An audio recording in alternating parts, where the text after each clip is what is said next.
Okay, today we have a plan. As you can see, it's quite nice, it's quite flat.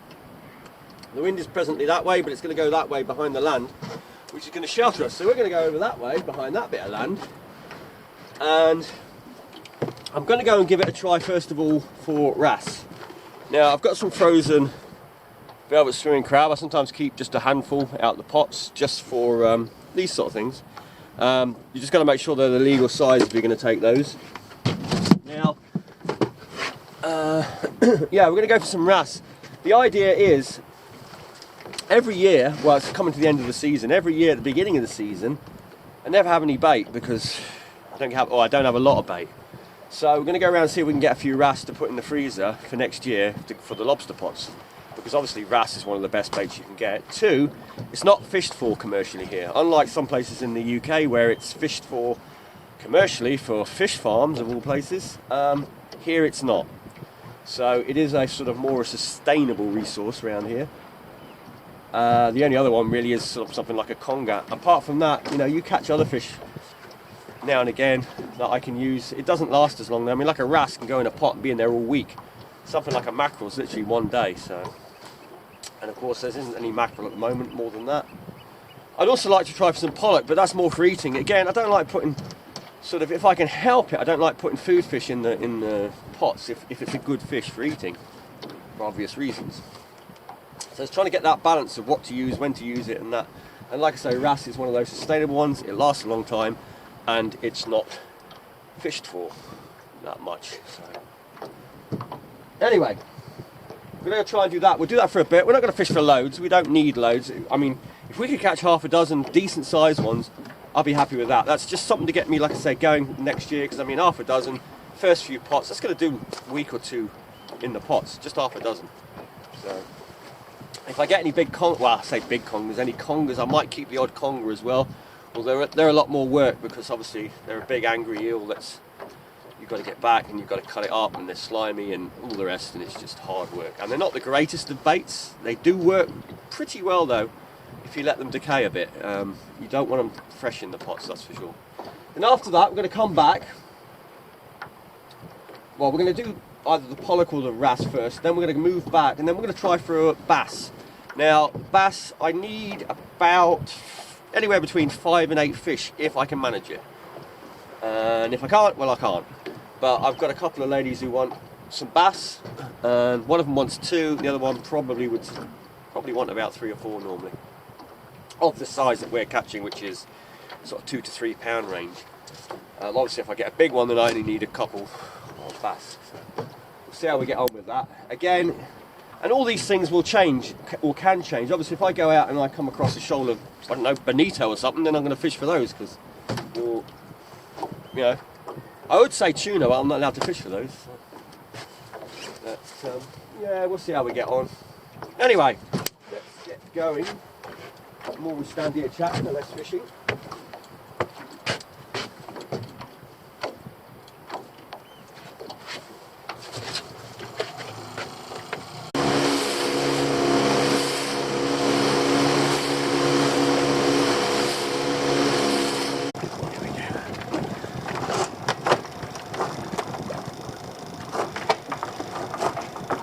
It's amazing when you leave the boat running when you're moving forward still, and it doesn't matter where you are, what the wind direction is or anything. Every time you do that, the boat turns around and starts going back the way you came. It's like a homing device.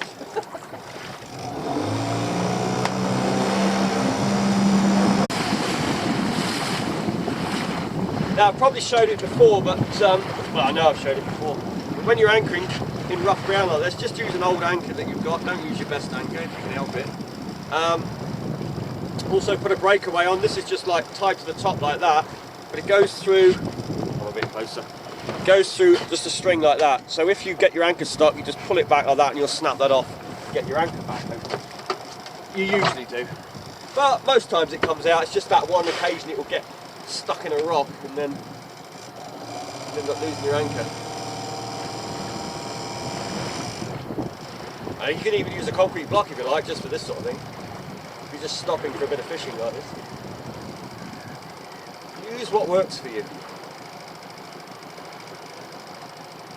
And I mean, you don't need all the chain and that. I mean, obviously use the chain if you're mooring your boat at night, but if you're just fishing for a few hours like this, you don't need all that. It's just a lot of expense if it gets stuck up in the bottom. Right. I'm wondering where we're going to fish. In fact, I should really put my depth finder on, because there is a spot here where it goes onto like sand, and I want to be right on that edge. Why do I want to be on that edge? Because I've snorkeled, free dived, whatever you want to call it, around here, and I know what the bottom looks like, and I know where the fish are. One advantage when you've snorkeled an area or dived it, you know what it looks like. And it's like a holding point where the fish are on the edge. And as the weed and stuff, it hits the rocks, and you get lots of life along that edge. So obviously the wrasse are there feeding, or are more likely to be there. I mean, the wrasse would be everywhere along this coast, but it's just little areas where they congregate a little bit more. I think we'll come in something about here. I think we're going over the rock now. Okay, this is it. This is it. In fact, I can even see fish shown on the sounder there. That is probably wrasse. So we'll hope this rope is long enough, because I've got it tied around the engine bit. Yes, just about. Luckily we're here at low enough tide. When the tide gets higher, probably won't be long enough. But shut down as well.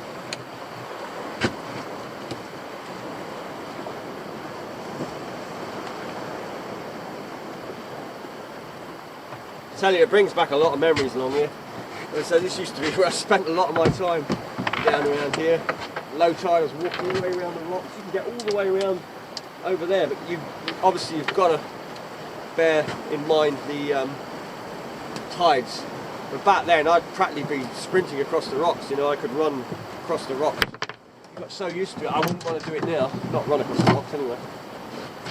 So I don't want that falling over. Yeah.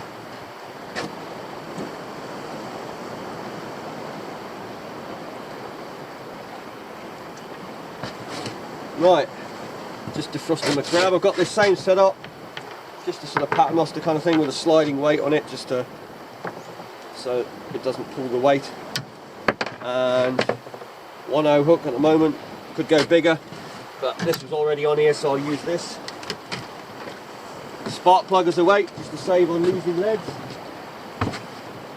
Plus spark plugs are steel ceramics, are probably better if you do lose them, rather than lead. So obviously we've come a long way around. We came with the tide, so when we go back, hopefully we'll sort of get it on the slack water to get the pods, and then we'll be going with the tide, hopefully the rest of the way back again. Otherwise it's an extremely long trip if you fight the tide.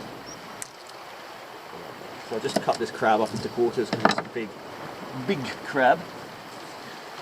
Let's go through one of the leg sockets.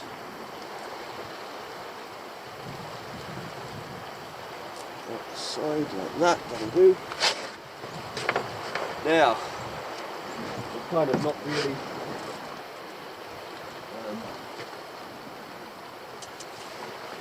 the anchor's kind of, we're going that way, that's weird. The wind was coming that way, but now we're blowing inwards. It doesn't matter, we'll fish like this. I might readjust the anchor after, we'll see how we get on. Well, we're still alright. Hopefully I can cast with this, because I've got, this is 40-50 pound braid I got on this rod. This is the deep water reels, but I wasn't going to bother setting up lots of new rods and reels for this.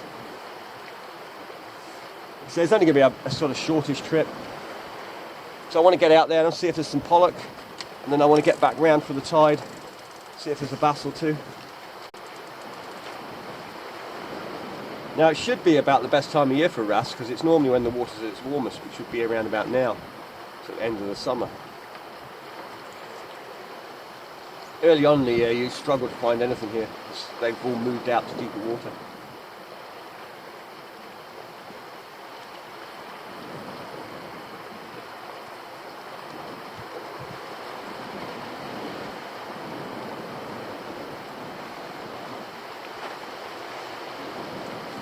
Now the other boat, some people have sort of asked a lot of questions are being asked about it, obviously. And I mean, I'll tell you why my decisions were to get that boat. Was one, obviously, it's a bit of speed, which will get us around places like this a lot quicker and get us back. And it's a safety thing as well, because you've got to go through certain passages over there which can get real nasty. So if you're heading back and you're running out of time and you're chugging away, you know, it's a nightmare sometimes. And also we can go much further up round that way, and I know marks around there because I have fished around the whole of this island. Over the years I've fished in all different parts of the island, and been out with friends in boats on the other side.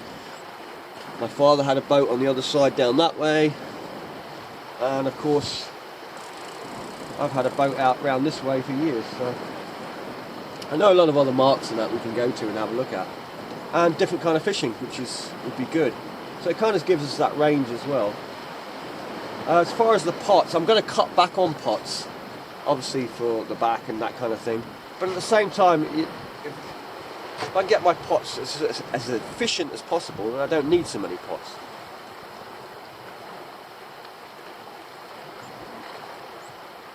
Ooh, maybe. Yeah, so I'm going to cut back on the pots a little bit, because it's always this thing as well, is when you're fishing, is you've only got so much time, and of course if I go do the pots and I kind of run out of time to go fishing and that, because of the state of tide as well. I mean, you can't pull the pots on certain times, and when you can pull them on other times, that might be a good time when it's good to go fishing somewhere. So I've got to sort of look at those things as well, and it'll give us more time to move between things. And like I say, lessening the pots, it won't affect the videos, because I don't show you all the pots when I lift the pots anyway half the time, because otherwise it would just make such a long video. And I mean, of course there's going to be a lot of pots which won't catch, and you don't want to see me lifting pot after pot with nothing in it. I mean, some of you might, but I think generally people want to see stuff being caught, not videos of nothing, and this is a fish, I think.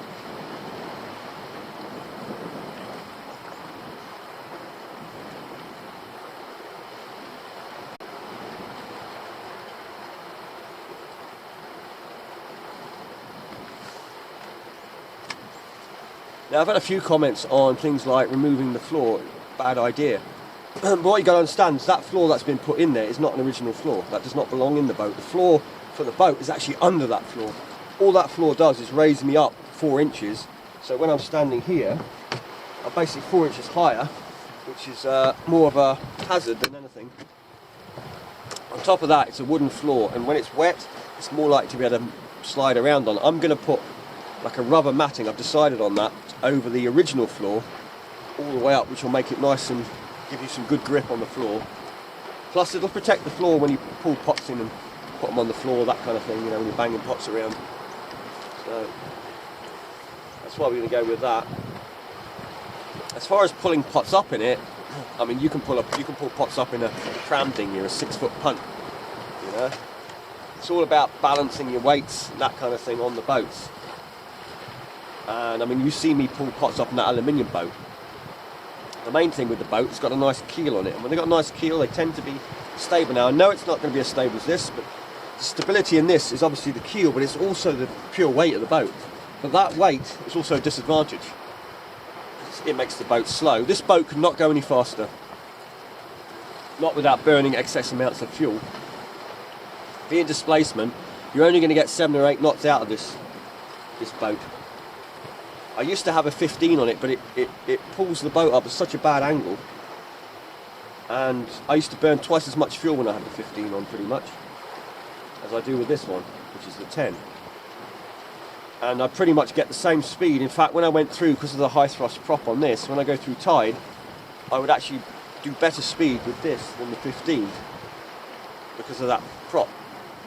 So a lot of factors in it that have to be taken into consideration, because everything you do with this boat, like fishing, if you're fishing and you're selling some fish, you have to, you know, balance it out. You can't just go out and blow 30 quid on fuel and come back with 20 quid of fish. If I did that, it just wouldn't work, and that's why, you know, I can do this. If I didn't work it the way I work it, I wouldn't be able to do this. I think I've got the bottom. We just checked, we did have a bite. Nope, we still got bait, so we didn't have a bite. It's like flinging it over. It might just be that the boat's disturbing the fish a little bit, because when the tide is lower, they are more aware of it. The only trouble with casting is you put an angle where the fish can get into the bottom. And the ground is pretty much what it's like behind us over there, up until the point where it turns to sand.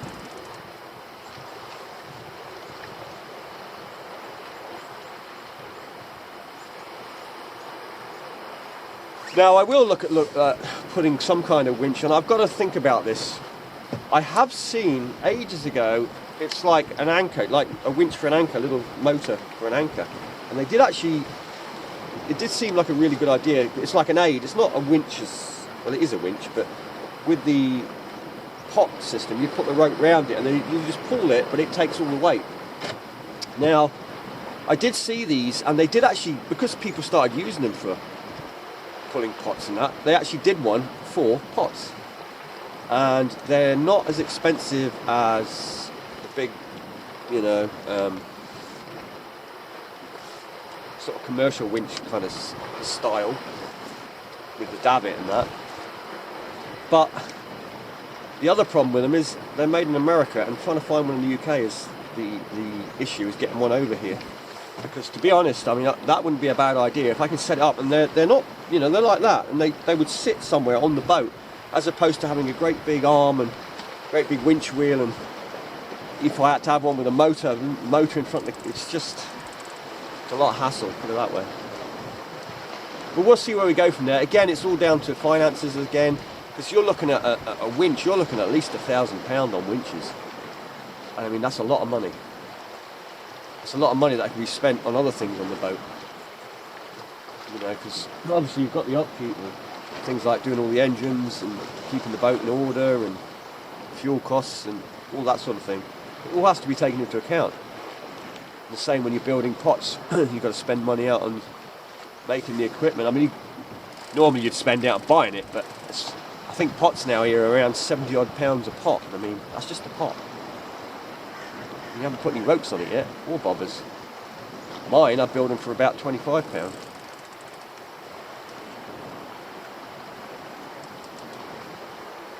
And they catch. And that's the main thing.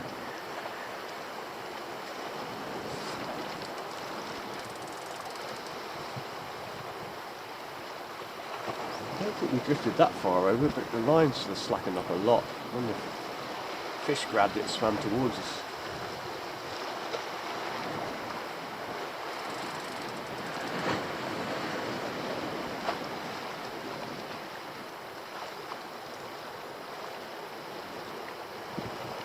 Surprised we haven't had a bite yet. And we're having a bite now. Oh, it came off. See that? That's how I feel at the moment. Because it's the first fish. It's these hooks as well. I don't like these hooks. But they're stronger, that's why I'm using it. We'll try it again with this hook. Just hope it was a small one that we missed. Ow. It's actually quite sharp. Sharper than I thought it was. Right, let's try again.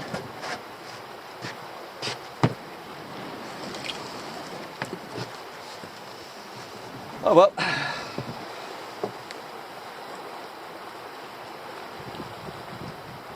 And that's the other reason for the boat as well. I mean, the channel is growing, and it would be nice to do, like I say, more videos, content. I mean, there's a lot more sort of fishing to be done out there of different species, that kind of thing. I mean, you see what I do, but you watch a lot of what I do kind of thing every day. Well, not every day, but most days, where I'm kind of making a living.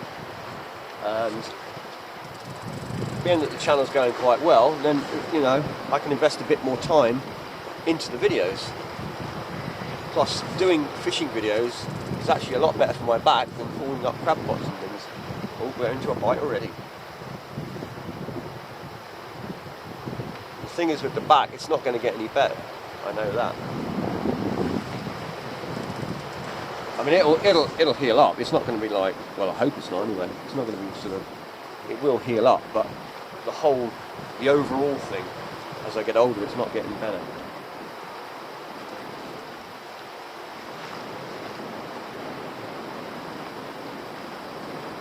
I'd rather go out and do videos catching fish, that sort of thing, than fish for a living, and then because fishing for a living is obviously a lot harder on the back, have to quit fishing, you know, and then don't get any videos and there's no fishing either.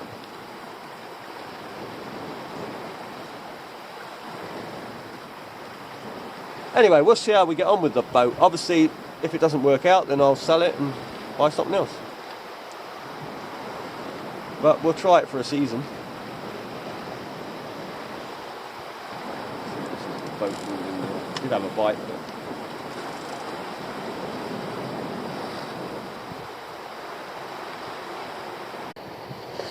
there we go.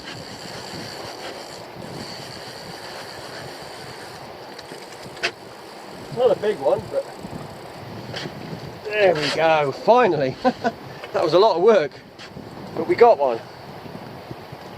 Nice little golden one there. Hopefully the sun's not in your eyes. Well, no, it won't be because it's behind you. Oh, one wrasse, couple of pound that one. Still got our gear, our weight and that, that's good. Sometimes that snaps off and they drag it through the rocks.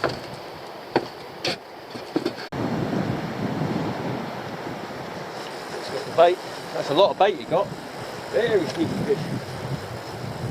Yep, look at that. Clean the hook off. That was a big bait.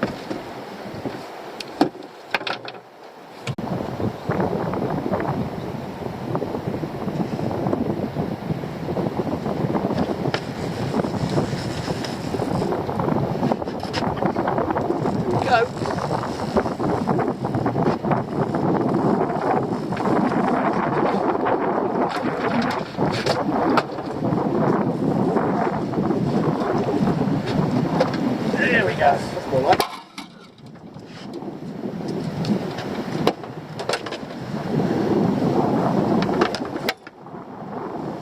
What do you think about that bad boy? That's a lovely fish, that one. That's a cracking fish. Probably about 4 pound maybe, somewhere around there. Well, I just realised the card's full. I didn't empty my card in the last couple of days of filming, so that's going to be awkward. So I've deleted a couple of files. We'll get a bit more filming. Hopefully we'll get enough in when we go out there. So I'll have to be I'll have to keep switching the camera off. But there you go. That's an absolute stonker. Right.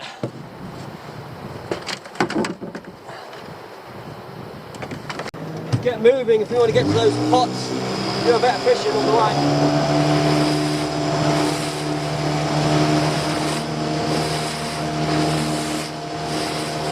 Looks like we're only just about going to get these. The tide is still a bit hard.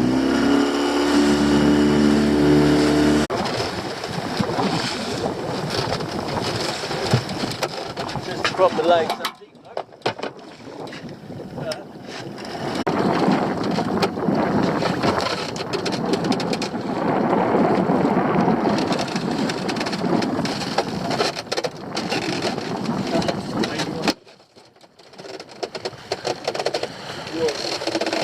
That's how hard the tide pulls.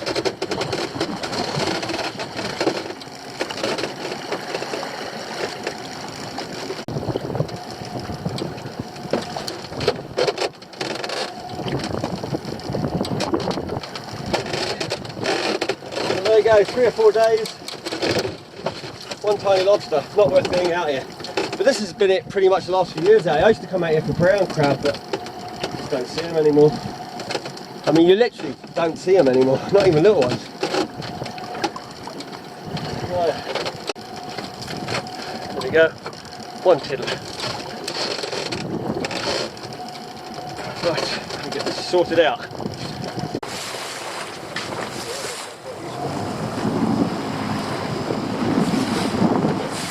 Oh, there we go.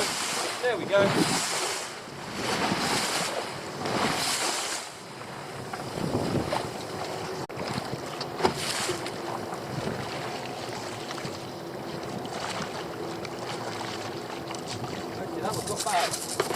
Not bad at all, that one.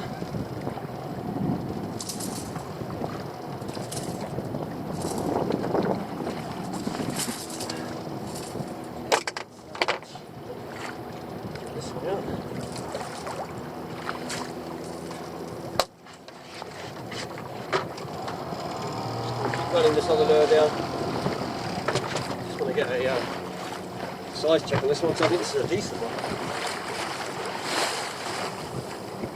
Yep, that's decent.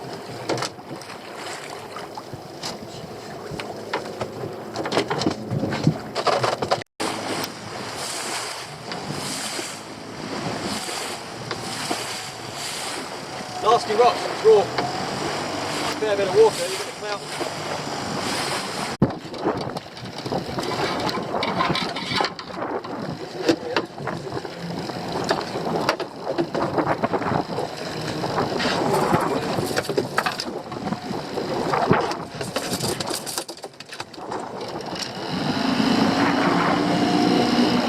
Well, the hook's up again. Managed to squeeze up amongst the boats. Pick off a fish.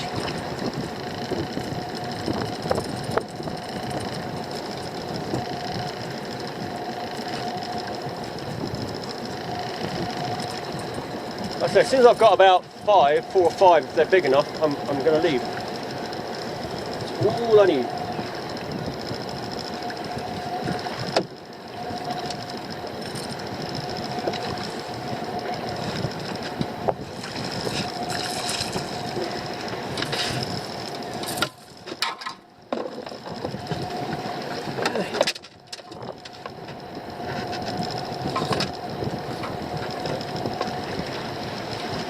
Illegal one as well.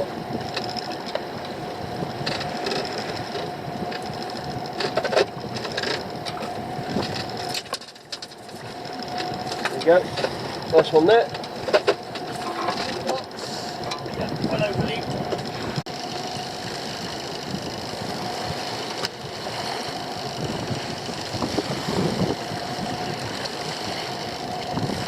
Only a pollock, but it will do.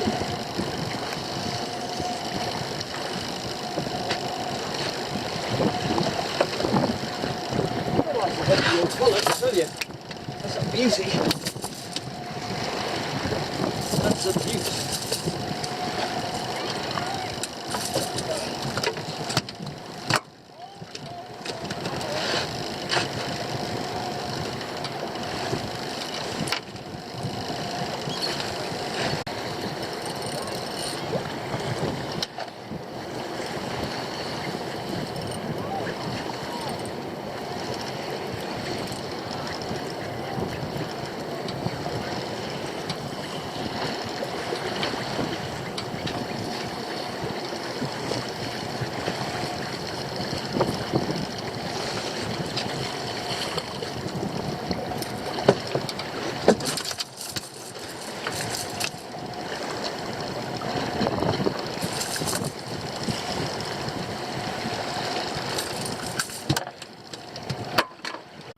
Right, I just want to show you this. I'm just holding it low because there's a lot of boats around.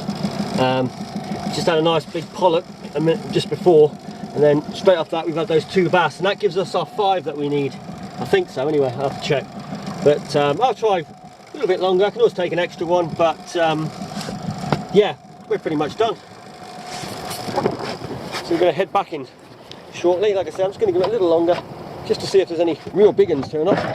Apart from that, we've got the 5 we need.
So there you go. There's the bass. I'm just measuring with the measure. You can see that one there. That one's 45 centimeters, the top one, and the others actually are a little bit bigger underneath. one down there. There's a nice one down there. But I stayed on a little bit longer and caught another couple, which I'm going to keep a couple for myself with the pollock for my sister and my mother, and the others are going to be picked up shortly. So all in all, it worked out. I got what I needed, and I stopped filming actually because the card filled up out there, so I couldn't do any more filming on either cameras because I forgot to empty them from the actual last 2 days. Actually, I've just been filming stuff and just, I mean, yesterday I was exhausted, so basically got up, grabbed the cameras and totally forgot about all the films that were on there. So anyway, like I say, it worked out well. We got what we wanted. So now I've got to cut some fish up.